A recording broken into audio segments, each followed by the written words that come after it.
On est de retour pour un nouvel épisode. Alors, avant qu'on commence, dites-moi en commentaire comment vous trouvez le son. J'ai un nouveau micro, espérons que le son soit meilleur parce qu'il y a certains d'entre vous qui sont très drôles. Vous m'avez dit, Jolie, ton son n'est pas bon, le micro, ça ne le fait pas du tout. Donc, là, on a un nouveau micro, dites-moi en commentaire, est-ce que c'est pareil? Est-ce que c'est meilleur? Est-ce que c'est pire? Espérons que ce soit pas pire. En tout cas, dites-le moi en commentaire. Ce soir, je suis de retour sur ton écran, sur vos écrans, pour parler d'un sujet qui est en fait une réponse à une question que j'ai reçue. Alors, il y a quelques semaines de ça, j'ai fait un live dans lequel je parlais de comment épargner plus, indépendamment des revenus qu'on gagne, comment augmenter son épargne sans forcément avoir à se priver une tonne. Et il y a pas mal de questions intéressantes que j'ai reçues à l'issue de ce live-là. Et l'une d'entre elles particulièrement, pardon, et l'une d'entre elles particulièrement était quelqu'un qui me demandait comment est-ce que je fais pour payer mes dettes, comment est-ce que je fais pour devenir debt-free, parce que j'ai du mal à penser à épargner si déjà avec les dettes que j'ai présentement. Et je me suis dit, c'est une question extrêmement importante et belle parce que très souvent, lorsqu'on pense à épargner, on a souvent ce dilemme-là de se dire, OK, je vais épargner, c'est vrai, mais comment est-ce que je fais pour épargner si j'ai des dettes et si j'ai des créditeurs qui s'en mettent trop, si j'ai les intérêts de la dette qui augmentent, est-ce que c'est vraiment responsable pour moi de penser à épargner ou à investir alors que j'ai des dettes qui continuent à me stresser, en fait? Comment est-ce que je jongle les deux?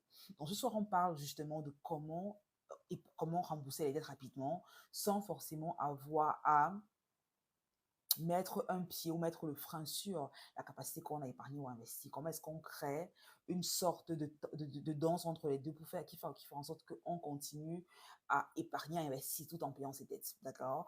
Et la raison pour laquelle j'en parle ce soir, dites-moi déjà en commentaire pour ceux qui sont là live ce soir, où est-ce que vous regardez le live. Je vous viens de l'Allemagne, de Francfort. Et la raison pour laquelle je voulais qu'on parle de ça ce soir, c'est parce qu'il n'y a pas très longtemps, j'étais dans la même situation. Pour ceux qui me suivent depuis un moment déjà, vous savez que quand j'ai lancé mon premier business, c'est un business que j'ai lancé sans savoir ce que je faisais. J'étais complètement newbie dans le domaine du truc. J'avais à peine commencé à travailler à ce moment-là, en 2018. Et je me suis dit, OK, sur le côté, je vais lancer un business pour générer des revenus complémentaires, ainsi de suite. Mais ce qui s'est passé, c'est que je n'avais pas les compétences, je n'avais pas les connaissances, je n'avais pas les traits de caractère qui feraient de moi un entrepreneur à succès. Du coup, le business que j'ai lancé a été un échec flagrant. Et forcément, pour que le business soit lancé, il y a pas mal de dettes que j'ai contractées. Je me suis retrouvée avec pratiquement 8 000 euros de dettes à ce moment-là. Et quelques temps plus tard, et pour moi, c'était quand le business, au départ, je me suis dit, OK, j'ai justifié l'investissement, je me suis dit, OK, c'est logique que je sois parce que j'avais voulu lancer un business. Après ça, ces premiers échecs-là que j'ai eu dans le monde entrepreneuriat, je me suis dit, OK, d'accord, pour le moment, je mets un frein sur tout ce qui est entrepreneuriat, je commence sur mon boulot, ça ne s'est pas fait pour moi, ainsi de suite. Après ça, forcément, j'avais déjà pratiquement 9 000 euros de dette et je ne voulais même pas regarder. J'avais des factures que je recevais par rapport à autres. Je ne voulais même pas regarder parce que je me sentais vraiment comme un échec. Après ça, il y a les crédits de consommation que j'ai pris ici et là, il y a la dette que j'avais en fait à remonter. Et je me suis retrouvée finalement avec pratiquement 16 000 euros de dette sans que ce ne soit une dette productive. Parce que il faut bien comprendre qu'il y a deux types de dettes. Il y a la dette bonne, il y a la dette mauvaise. Alors, la dette bonne, c'est une dette qu'on contracte dans le but d'investir derrière, dans le but de générer un profit derrière. Ça veut dire, par exemple, une dette qu'on aura pour l'immobilier, une dette qu'on aura peut-être pour des véhicules, qu'on va prendre des véhicules et mettre en location derrière, une dette qu'on aura peut-être pour agrandir un business. Ça sont des bonnes dettes. Par contre, la mauvaise dette, c'est la dette qu'on prend pour la consommation. Ça veut dire un crédit qu'on prendra ici pour acheter un véhicule, à des fins de loisirs, une dette qu'on prendra ici pour prendre une plus grosse télé, une plus grosse maison, ainsi de suite. Ça sont des mauvaises dettes, en fait. Et je me suis rendu compte un matin, je me suis réveillée, j'avais pratiquement 15 000 euros de dette. Et je me suis dit, waouh, comment ça s'est passé? Comment est-ce que j'en suis arrivée là? Et pour quelqu'un comme moi qui a un background initialement en finance et en économie, c'est ce que j'ai étudié dans mon parcours de licence avant de faire la data science par la suite. Je me suis sentie très très mal parce que je me suis dit, j'ai toutes les compétences, j'ai étudié finance, j'ai étudié économie, comment ça se fait que je me retrouve à 15 000 euros de dette sans même pas de la bonne dette?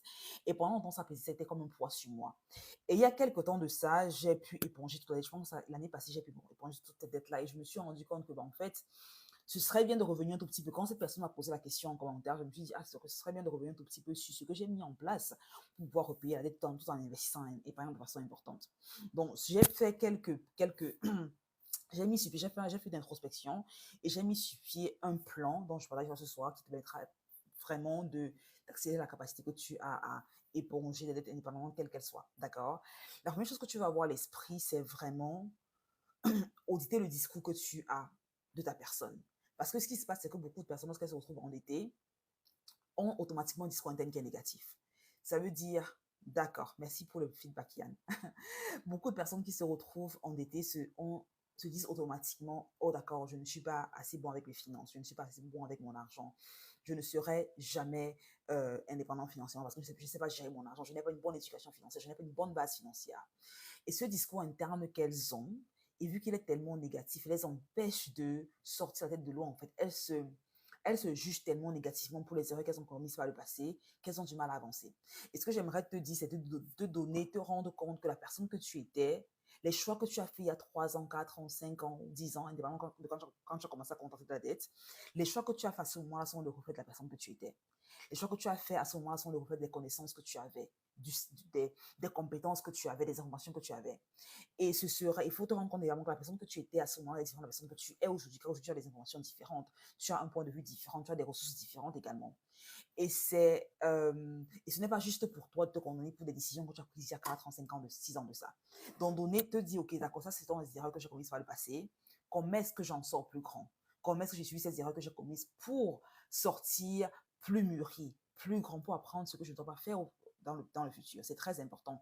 Car si tu as le discours interne qui est négatif, il te dit, oh, moi, je ne suis pas assez bonne avec mon argent, je ne sais pas gérer l'argent. L'argent, quand je ressors le salaire, forcément, il disparaît sans que je ne sache où il part.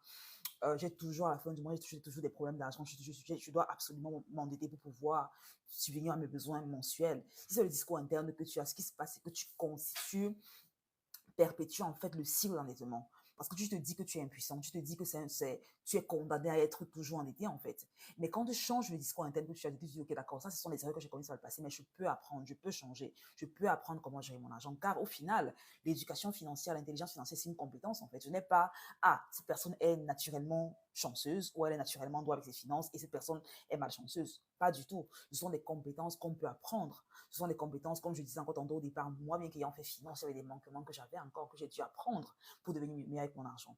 Donc, te rendre compte véritablement, ah d'accord, c'est vrai qu'à ce moment, je suis endetté de 5 000 euros, 10 000 euros, 15 000 euros, 20 000 euros, 30 000 euros, des crédits de consommation. D'accord, bien, je fais le point sur ma situation et j'évite de me blâmer. D'accord, c'est très important parce que si le discours d'être que tu as est négatif, tu auras du mal à passer à l'action.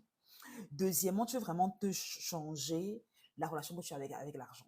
Parce que la vérité, c'est que les décisions d'achat qu'on fait sont émotionnelles. Elles ne sont pas rationnelles, elles ne sont pas logiques. Et très souvent, ce qui se passe, c'est que on essaye de, on essaye, sur le plan conscient, donc sur le plan rationnel, on se dit, ok, voilà combien est-ce que je devrais épargner, voilà combien est-ce que je devrais investir, voilà combien est-ce que je devrais dépenser. Rationnellement, on le sait. Je dois dépenser moins que je ne gagne. Tout le monde le sait, c'est basique. Mais ce qui se passe, c'est la raison pour laquelle beaucoup de personnes, je lisais un sondage qui disait que, par exemple, en Europe, l'adulte moyen a moins de 1 000 euros épargnés dans son compte. Donc, l'adulte moyen, s'il y a une dépense d'émergence qui survient, une dépense d'urgence qui survient, l'adulte moyen a moins de 1 000 euros épargnés dans son compte disponible pour subvenir à une émergence qui survient. Et c'est assez inquiétant parce que l'adulte moyen touche quoi? 3 000, 5 000 euros, 4 000 euros par mois. Et si on a au bout de 3 ans de carrière, 4 ans de carrière, on a moins de 1 000 euros disponibles sur son compte pour faire face à la dépenses, ça veut dire qu'il y a vraiment un problème de gestion de finances. Et donc, c'est la raison pour laquelle il est impératif que tu changes le mindset que tu as autour de l'argent. Parce que ce qui se passe, c'est que les décisions d'achat qu'on fait, les décisions qu'on fait de son investissement sont des décisions qui sont très, très émotionnelles. Très émotionnelles. Et donc, si on n'a pas changé le rapport qu'on a avec l'argent, ce qui se passe, c'est qu'on continue à prendre des décisions émotionnelles qui vont faire en sorte qu'on va s'endetter de plus en plus. Par exemple, je prends le cas d'une femme, par exemple. Tu n'as pas besoin, si tu es une femme et que tu es par exemple endettée, que tu as pas mal de crédits de consommation, tu n'as pas besoin de prendre une 7e perruque à 200 euros je sais pas trop, 150 euros et ainsi de suite. Parce que l'argent que tu dépenses pour la perruque, bien que la perruque soit belle et ainsi de suite, peut être alloqué au remboursement de dette, par exemple. C'est le problème, à le dire comme ça, on comprend que ça fait sens. Mais ce qui se passe, c'est que lorsqu'on voit la perruque en question, lorsqu'on voit le produit en question, ça peut être une robe, une chaussure, ainsi de suite, un sac à main. Émotionnellement, on veut tellement la chose qu'on oublie en fait qu'on a un budget, on oublie qu'on a des objectifs à atteindre. Et c'est la raison pour laquelle changer son rapport avec l'argent est extrêmement important. Tu te dis, ok, comment est-ce que je vois l'argent en fait? Si tu es un homme si tu es un homme et que tu es endetté, par exemple, que tu as pas mal de crédits de consommation, acheter une autre paire de tennis alors que tu en as plein le placard, ou acheter un autre costume alors que tu en as plein le placard, n'est pas une décision intelligente parce que tu as des dettes qui s'empilent en fait. Et donc, et te rendre compte que la relation que tu avais avec l'argent est extrêmement importante. Comment est-ce que tu vois l'argent? Pour toi, c'est quoi l'argent en fait? D'accord? Et c'est une question que beaucoup de personnes ne se posent pas. On ne se demande pas quel est le rapport que j'ai avec l'argent. Comment est-ce que je vois l'argent? C'est quoi l'argent pour moi? Parce qu'une fois que tu as compris ce qu'est l'argent pour toi, ça change les actions que tu prends autour de ton argent. Ça change la façon à laquelle tu utilises l'argent, en fait. Car il y a trois groupes de personnes, en fait. Il y a, dans la société en général, il y a les personnes riches qui sont vraiment affluentes, qui sont ici abondantes financièrement, indépendantes financièrement. Coucou. Il y a des personnes qui sont, il faut que tu me laisses ton prénom parce que là, le nom de business est assez long. Il y a des personnes qui sont riches, qui sont affluentes et ainsi de suite, qui sont vraiment abondantes financièrement. Il y a des personnes qui sont de la classe moyenne, ça veut dire des personnes qui ont des revenus récurrents et autres. Il y a des personnes qui sont pauvres, d'accord? On a très souvent trois classes dans la société. Et tu vas te rendre compte que ce qui fait la grosse différence de ces trois classes, c'est vraiment la relation qu'elles ont avec l'argent. Les personnes qui sont, par exemple, pauvres, d'accord? Elles vont se dire que l'argent, pour elles, c'est à être dépensé. Et ça va être reflété par leurs habitudes et par leurs décisions autour de l'argent. Par exemple, quelqu'un qui est pauvre va, lorsqu'il reçoit un salaire ou lorsqu'elle reçoit un salaire ou elle a un bonus qui tombe, il doit automatiquement se demander qu'est-ce que je vais acheter. Il faut que je fasse plaisir aux enfants, il faut qu'on aille au restaurant, il faut que je dépense plus pour ceci, cela. Elles vont automatiquement, dès qu'il y a une source de revenus, dès qu'il y a l'argent qui entre dans le compte, automatiquement on se demande comment le dépenser. Il faut que j'offre ceci à ça, il faut que je m'offre aussi, il faut que je me fasse plaisir, ainsi de suite. Ça sont des personnes pauvres. Pour elles, l'argent, c'est à être dépensé.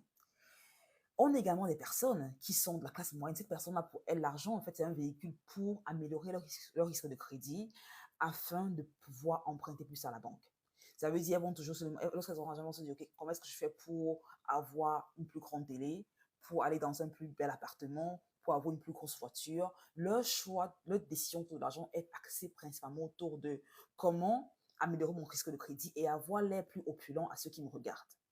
Et c'est la raison pour laquelle les personnes qui sont très souvent de la classe moyenne, on a de la vue extérieure, on a le sentiment qu'elles sont très riches. On a le sentiment qu'elles sont abondantes financièrement parce elles ont une addiction pour le paraître. Elles ont une addiction pour avoir tout ce qui est dernier cri, tout ce qui est avoir les enfants qui ont les meilleurs, les trucs de marque, et ainsi de suite. Par contre, les personnes qui sont riches ont un rapport totalement différent avec l'argent. Les personnes qui sont riches savent que l'argent peut être fait pour être investi. Lorsqu'une personne riche reçoit de l'argent, elle se dit automatiquement, comment est-ce que je fais en sorte que l'argent que j'ai reçu soit investi afin de me rapporter plus derrière? La personne riche ne pense pas à l'argent comme être un véhicule pour être dépensé, pas du tout. Les personnes qui sont vraiment, parce que c'est les personnes qui sont vraiment affluentes financièrement ne voient pas l'argent comme étant cet instrument-là pour paraître, en fait. C'est pour ça que tu vois les personnes qui sont vraiment riches, qui ont des produits qui n'ont pas de marque, en fait, qui vivent de façon très humble, parce que pour elles, l'argent, c'est leur patrimoine qui est important. Parce que pour elles, l'argent, pour elles, c'est un véhicule pour vraiment être investi, être multiplié. Tu dis, OK, j'ai 1000 euros, comment est-ce que je multiplie 1000 euros en 10 000 euros, 10 000 euros en 100 000 euros, 100 000 euros en 1 million en 10 millions, ainsi de suite. Elles pensent constamment à la multiplication. D'accord? Et c'est pour ça que je parlais tantôt de rapport avec l'argent. Quel est ton rapport avec l'argent? Car tant que ton rapport avec l'argent ne change pas, tu auras du mal à éponger la dette que tu as épargnée, épargnée de façon plus importante et investir de façon plus agressive. C'est extrêmement important. Il y a Esti qui dit l'argent est en plus un outil pour ceux qui ont le mindset de la richesse. Justement, c'est un outil pour créer de la richesse en fait, pour les personnes qui sont vraiment riches. La raison pour laquelle je parle de ça, c'est parce que quand on parle de devenir debt free, quand on parle de remettre toute sa dette et de venir d'éponger ses dettes, il est important de se dire que tu peux, la rapidité avec laquelle tu éponges la dette que tu as présentement dépend du rapport que tu as avec l'argent. Parce qu'il y a des choses qu'une fois que tu as changé ton rapport avec l'argent, pour toi, deviendront inutiles. Je parle avec une amie qui m'a dit pendant un moment, elle s'est dit, OK, j'arrête de me faire les cheveux, je commence à me faire les cheveux toute seule, j'arrête de me placer les ongles dans les trucs parce que je me suis rendu compte que je dépensais facilement 300 euros par mois juste pour mes soins de beauté en fait. Entre la coiffure, les ongles, la pédicure, la manicure, un soin de visage ici et là, je dépensais énormément juste pour mon self-care. Est-ce que j'aurais pu faire de façon beaucoup moins intense en fait. Et je pense que surtout pour les femmes, on a toute une industrie qui est créée, on a une industrie à des trilliards de dollars qui est créée pour nous faire dépenser en fait. Je veux dire, aujourd'hui c'est un mascara, après c'est un fond de teint, après c'est une crème hydratante, une crème il y a tellement de trucs qui sont faits pour que les femmes dépensent pour la beauté, en fait. Et du coup, ces dépenses peuvent être redirigées pour justement éponger cette classe, on y arrive beaucoup plus facilement. Donc, vraiment changer un rapport qu'on a avec l'argent. Le troisième point, c'est vraiment créer un plan. Ça veut dire, OK, d'accord, je sais que je vais évincer réduire mes dettes ou effacer mes dettes, comment est-ce que j'y arrive? Quel est mon plan d'action? Quel est le temps que je me donne? Est-ce que je veux les éponger sur 1 an, sur 6 mois, sur 2 ans? Mais quel est mon plan? Car si on n'a pas de plan, on n'arrive à rien faire en fait. Et ce qui se passe, c'est que très souvent, pour ceux qui sont endettés, moi c'était mon cas quand j'étais également endetté, je ne voulais même pas regarder les factures que je recevais. Je ne voulais pas regarder les lettres qui arrivaient qui me disaient, ok, voilà le total du parce que j'avais un sentiment d'anxiété qui était assez présent. Je me disais, oh my God, c'est quel montant cette fois-ci, ainsi de suite. Et c'est impossible que tu éponges la dette que tu attends, que tu ne prends pas la peine d'asseoir pour faire le point où tu enlèves véritablement, tu dis, ok, voilà, je dois tel montant à telle compagnie, tel montant à telle compagnie, tel montant à telle compagnie. Vraiment faire le point sur tes factures, faire le point où tu en es financièrement. C'est très important de savoir, ok, voilà où j'en suis, je dois 20 000 euros, je dois 15 000 euros, je dois 5 000 euros, je dois 20, je dois 5, peu importe le montant. Mais faire le point, créer un plan. Okay, je vais les éponger à quelle rapidité? Est-ce que je vais les éponger par rapport au vu de mes revenus actuels, de mes charges actuelles, quelle est la marge que je me donne pour éponger la dette? Et après, on parlera de comment accélérer la capacité que tu as éponger la dette rapidement. D'accord? Et une chose que j'aurais aimé faire, que je n'ai pas fait plus haut, c'est vraiment, et la raison pour laquelle je fais cette vidéo, c'est vraiment prendre la peine de contacter les créditeurs que tu as pour renégocier la dette que tu as. Je pense très souvent le sentiment que la dette qu'on a est fixe. Ça veut dire, par exemple, je dois 5 000 euros à telle banque ou je dois 3 000 euros à tel prestataire de trucs. La dette que j'ai est fixe, mais ce n'est pas vrai. Très souvent, surtout lorsque tu as des agios et tout qui arrivent, tu peux appeler ces compagnies-là pour dire que voilà, j'ai tel montant ou j'ai tel découvert avec vous.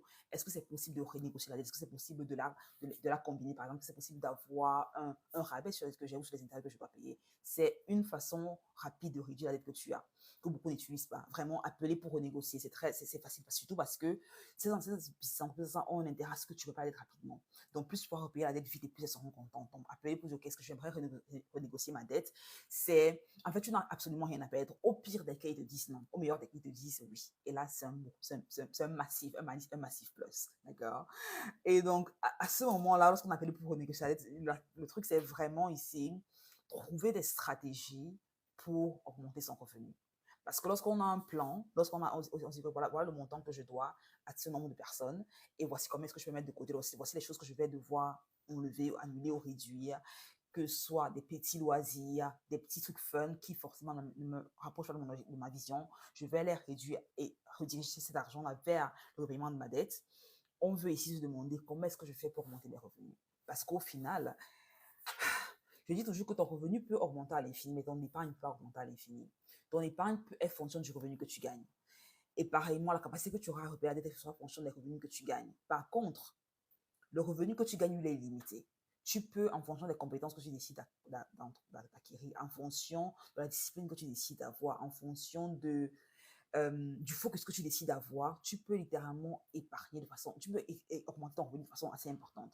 Tandis que l'épargne que tu fais, elle est statique. Par exemple, quelqu'un qui gagne 2 000 euros par mois, par exemple, ne peut pas épargner 5 000 euros. C'est impossible. Parce qu'automatiquement, il ou elle est limité par le revenu qu'elle gagne. Tandis que quelqu'un qui gagne 2 000 euros peut se dire, OK, comment est-ce que je fais pour gagner 4 000 euros, pour gagner 6 000 euros, ainsi de suite. Quand je fais pour gagner 10 000 euros, c'est possible en fait d'augmenter les revenus qu'on gagne. Par contre, l'épargne qu'on a, elle est limitée à ce revenu-là initialement. Et donc, je dis très souvent, au lieu de réfléchir pendant des heures à comment est-ce que je vais épargner un 200 euros en plus, comment est-ce que je vais épargner un 50 euros en plus à la fin du mois, j'invite fortement à te dire comment est-ce que je vais apprendre une compétence, comment est-ce que je vais développer une activité qui va permettre que j'ai un extra 1 000 euros, 2 000 euros, 5 000 euros en plus à la fin du mois. C'est beaucoup plus excitant, c'est beaucoup plus sustainable, c'est beaucoup plus galvanisant de penser comme ça. Au lieu de penser, OK, je sais que ce mois, je vais devoir acheter moins de viande ou ce mois, je vais devoir sacrifier des vacances des enfants parce que je dois épargner plus. Se dire comment est-ce que je fais en sorte que je gagne un extra 3 000 euros à la fin du mois pour avoir les vacances avec les enfants, pour pouvoir continuer à manger comme on veut à la maison, mais aussi repérer la dette qu'on a et investir ou épargner de façon plus importante. C'est vraiment ce que j'invite à... C'est ma philosophie en tout cas, c'est ma philosophie parce que je pense que c'est beaucoup plus intéressant de penser comme ça. Aussi parce dans l'économie dans laquelle on vit aujourd'hui, je veux dire, on ne vit plus en 2018 où on pouvait facilement, je veux dire, on a une inflation qui est à all-time high et il faut en tenir compte également. Aussi parce que dire, OK, on va resserrer la ceinture, c'est pas forcément réaliste parce qu'il y a beaucoup de personnes qui aujourd'hui déjà ont du mal à faire les courses, mais qui toujours ne s'en sortent pas. Je vois une vidéo récemment sur TikTok de quelqu'un qui avait fait les courses dans un magasin, je pense que c'était je sais pas si c'était à Lidl, qu'elle avait fait des courses, et elle se plaignait du fait que, oh, voilà, je viens de dépenser 200 € pour les courses, mais regardez, mon panier il est pratiquement vide, ainsi de suite. Donc, pour dire en fait que à l'économie dans laquelle on vit aujourd'hui, dire qu'on va resserrer la ceinture, forcément, c'est pas réaliste pour beaucoup de personnes. Et c'est beaucoup plus intéressant de penser à comment est-ce que je vais en fait augmenter mes revenus. C'est beaucoup plus galvanisant de penser comme ça. D'accord? Et une chose qui est importante, parce que repayer la dette, ça peut avoir l'air assez difficile, assez lourd. Ce qui a été intéressant pour moi, c'est de le rendre fun. Ça veut dire comment est-ce que je fais en sorte que je rends le processus fun. Ça veut dire, ok, on me dit, oh my god, j'ai tel montant d'être à payer, mon Dieu, ça me pèse dessus, merci pour l'institut. Ça veut dire, comment est-ce que je vais rendre ce truc fun. Ça veut dire, ok, j'ai des petits, si je réussis par exemple à rembourser, comme on a dit pas tantôt, ok, j'ai mon plan d'action, ok, chaque mois je veux repayer 1000 € par exemple de ma dette. Si un mois je réussis à payer 1200 €, je me fais, ou je réussis à payer 1000 € par exemple, ou 500 €, ça dépend de ce que tu as eu comme vision au départ. Je m'octroie un petit gain, je m'octroie un petit cadeau, en fait, une petite félicitation. Ça peut être n'importe quoi, ça peut être un truc qui te plaît, ça peut être, ok, ce soir, vu que j'ai réussi à, ou ce mois, vu que j'ai réussi à payer ma dette, ce que j'avais prévu de payer, je m'octroie une sortie avec les amis, je m'octroie un petit. Pour moi, par exemple, c'est des trucs les plus simples. Parce que, encore une fois, vu qu'on est en train de penser à repayer la dette, on ne peut pas forcément faire des dépenses folles, extravagantes, mais penser à rendre la chose fun, penser à te féliciter, penser à t'encourager, te dire, OK, au final, ce que je suis en train de faire, c'est pour mon bien futur. Car ce qui se passe très souvent, lorsqu'on parle épargner, investir, repayer la dette, on a souvent le sentiment qu'on est en train de se priver, on est en train de franchir un parcours qui est isolant, un parcours qui est difficile, un parcours qui est unique. Et on ne pense pas, et moi ce que j'aime, ce qui a été important pour moi, c'est de changer ma perspective et de me rappeler qu'en fait, ce que je fais vraiment aidera la version future de moi, aidera la version future de Jolie. Ça veut dire quoi? Ça veut dire que la version future de Jolie, par exemple, qui veut être debt-free, qui veut être indépendante financièrement, qui veut être libre financièrement, cette version future de moi n'a pas de dette en fait. Et du coup, le fait que je repaye ma dette et a également un bon risque de crédit. Ça veut dire que le fait que je repaye ma dette non seulement me permet d'augmenter mon risque de crédit, qui sera ici un levier important, il faudra prendre des dettes importantes pour l'immobilier par exemple et autres. Donc, changer mon discours interne autour, comment est-ce que je vois le repaiement de la dette, me dit, ok, ce que je fais vraiment est en train de mettre les fondations pour derrière me permettre pour investir de façon plus importante derrière, me permettre d'avoir une paix plus importante. Parce qu'à la paix que tu as, ce que je se dis que je n'ai pas de mauvaise dette, c'est priceless en fait. Il n'y a pas de prix qu'on peut attribuer à la paix que tu ressens, que tu dis, ok, d'accord, il n'y a pas de mauvaise dette que j'ai, je suis complètement free. Et tous les dettes que je sens, les dettes qui sont à début d'investissement. C'est vraiment un sentiment qui est the best, the best. Donc voilà un tout petit peu les étapes que j'ai prises et que je recommande si tu es quelqu'un là qui aimerait te débarrasser de la dette que tu as sans forcément avoir à te dire que c'est le parcours du commandant que tu es en train de faire, car ça peut être assez intense. Et très souvent, on a le sentiment que je suis trop en arrière ou il y a un truc qui est fondamental négatif avec moi, c'est pour ça que je suis en état alors que pas du tout. Beaucoup de personnes sont endettées, beaucoup de personnes ont du mal à sortir la tête de l'eau. Je pense que j'ai fait une vidéo dans laquelle je parlais une fois de comment épargner, on parlait de la méthode de, ok, 50% pour les charges incompressible, 20% ici, 30% ici de suite, par là, 10% ici, ainsi de suite. Et il y a quelqu'un qui m'a écrit pour me dire, parce que je disais à la fin de la vidéo que le but, c'est au final d'épargner 50% des revenus qu'on gagne plus, sans que ça n'affecte forcément le niveau de vie qu'on a. Et il y a quelqu'un qui m'a écrit, qui me disait, ta vidéo est intéressante, mais quand tu me parles d'épargner 20% et dans le futur, augmenter grandement de 20% à 30% à 50% et tout le monde épargne par mois, pour moi, c'est totalement irréaliste parce que où je suis vraiment, je vis littéralement avec la dette. J'ai besoin de prendre la dette pour littéralement pouvoir joindre les deux bouts à la fin du mois. Donc, je suis consciente que la dette, en fait, c'est un truc qui est devenu le quotidien de beaucoup de personnes. Et la raison principale vient du fait que beaucoup de personnes vivent au-dessus de leurs moyens. Beaucoup de personnes ont du mal à renoncer à des plaisirs présents pour avoir un futur meilleur derrière. Beaucoup de personnes veulent avoir tout de suite. On veut avoir le plus grand appartement, la plus grosse voiture, la plus grosse télé, alors qu'on ne se rend pas compte que délier la gratification et prendre cet argent-là pour l'investir plutôt que de le dépenser, c'est la façon avec laquelle tu crées de la richesse. Des personnes qui sont devenues riches ils sont riches parce qu'elles se sont sacrifiées en fait. Il n'y a pas de richesse que tu vas créer si tu ne sacrifies pas.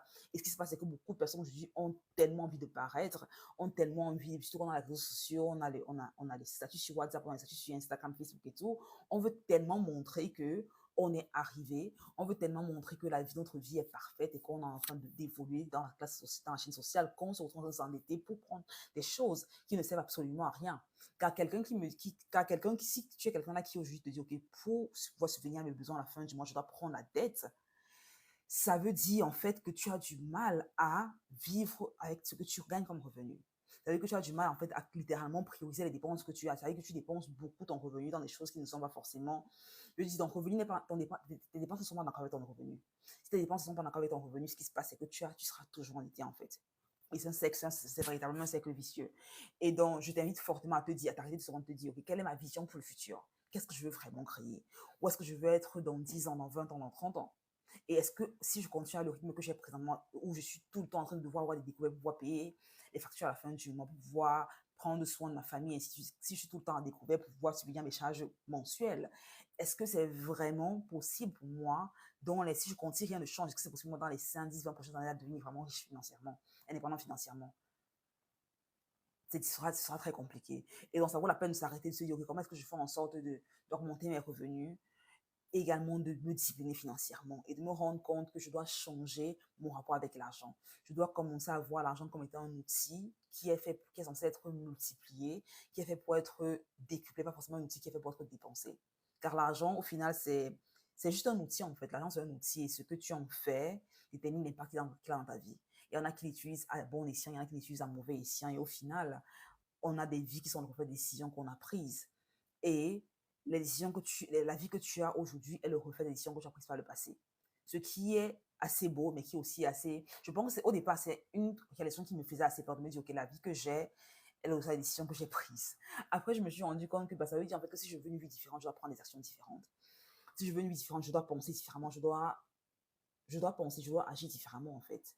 Et donc, si tu es quelqu'un là par le passé qui, pour une raison ou pour une autre, tu t'es retrouvé avec pas mal de dettes, dis-toi que c'est pas la fin du monde, c'est normal, c'est pas la fin du monde en fait, c'est une saison dans laquelle tu es, mais tu peux littéralement en sortir assez rapidement si tu décides de changer le discours interne, d'implémenter ce qu'on a parlé dans cette vidéo au fur et à mesure, progressivement, tu en sortiras.